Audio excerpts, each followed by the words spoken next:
Bienvenue à cette nouvelle vidéo. Tu te sens nul dans tout ce que tu fais et tu as toujours l'impression que les autres sont meilleurs que toi, que les autres ont beaucoup plus de chance que toi.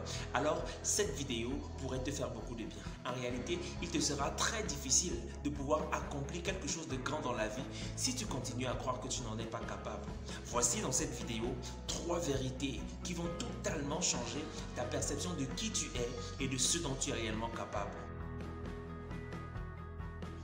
Tu as déjà été le meilleur parmi plus de 300 millions d'autres. J'ai récemment regardé un documentaire sur National Geographic qui expliquait le processus de la fécondation. Et dans ce documentaire, il était révélé que lors d'une éjaculation, plus de 300 millions de spermatozoïdes sont relâchés dans le vagin de la femme. 300 millions de spermatozoïdes représentant en réalité 300 millions de vies potentielles, 300 millions de personnes potentielles. Et ainsi est lancée une course qui est appelée la course pour la vie. Parce que de ces 300 millions de spermatozoïdes, un seul devra féconder l'ovule et le reste périra, le reste sera détérioré.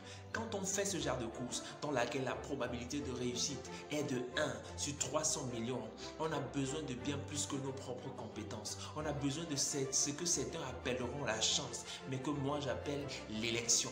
Je suis en train d'essayer de te faire réaliser que Dieu t'a préféré au milieu de 300 millions d'autres personnes. Dieu t'aurait-il sélectionné parce que tu ne vaux rien? Dieu t'aurait-il sélectionné parce que tu es nul? Certainement non. Dieu sait ce qu'il a caché à l'intérieur de toi. C'est pour cette raison qu'il t'a sélectionné au milieu de plus de 300 millions d'autres personnes. Qui te dit que tu ne seras pas capable? Qui te dit que tu n'y arriveras pas? Qui te dit que tu n'as aucune valeur? Unique. Tu es une version unique. Le docteur Miles Monroe expliquait encore que l'un des principes de la valeur en économie est le principe de la rareté. Plus une chose est rare, plus elle a de la valeur. Et plus elle est vulgaire, moins elle a de la valeur.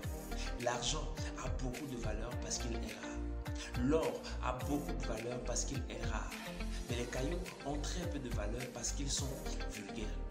Dieu a voulu faire de toi un spécimen rare afin que tu puisses avoir beaucoup de valeur. Voilà pourquoi tu ne ressembles pas à tout le monde. Voilà pourquoi tu n'es pas intéressé par tout ce qui intéresse les autres. Voilà pourquoi ton cœur ne bat pas nécessairement pour ce qui fait battre le cœur des autres. Les études scientifiques ont prouvé que personne sur la terre n'a les mêmes empreintes que toi. Personne sur la terre n'a la même rétine des yeux que toi. Personne sur la terre n'a le même battement de cœur que toi. Personne sur la terre n'a le même son de la voix que toi. Tu es une version unique et ta valeur est contenue dans ta spécificité. Il m'a très souvent été rappelé que j'étais très bavard et parfois j'essayais d'imiter ceux qui le sont moi. Mais les résultats que j'obtenais étaient toujours médiocres. J'ai vite compris qu'en fait, il ne sert à rien pour moi d'essayer de me régner. Oui, je suis bavard. Et en réalité, c'est ce trait de caractère qui fait ma particularité de faire. J'ai donc le choix entre accepter d'être qui je suis, accepter d'être le bavard que je suis et faire ce pourquoi je suis sur la terre et essayer d'être une autre personne qui n'est pas bavard et ne pas pouvoir faire ce que je suis appelé à faire. Sur la terre. Tu es sur la terre pour accomplir un but unique. Le but d'une chose est ce qui détermine sa forme et ses caractéristiques. T'es-tu déjà demandé pourquoi est-ce que l'avion n'a pas la même configuration que la voiture? Pourquoi est-ce qu'une tasse de café n'a pas la même configuration qu'un téléphone portable? En effet, c'est parce que chacun d'entre eux est appelé à jouer un rôle particulier. Et le rôle de chacun a déterminé la forme qui lui est donnée. Avant de construire un bâtiment, l'architecte se pose toujours la question de savoir à quoi servira le bâtiment. Parce que l'école ne sera pas construite de la même façon, par exemple, que l'hôpital. En fonction de ce à quoi servira le bâtiment, il faut déterminer s'il faut les douches à l'intérieur ou à l'extérieur, s'il faut plus de chambres, s'il faut une grande salle, ainsi de suite. À quoi servira la création? Et par rapport à ce à quoi elle servira, on détermine sa forme, on détermine ses caractéristiques.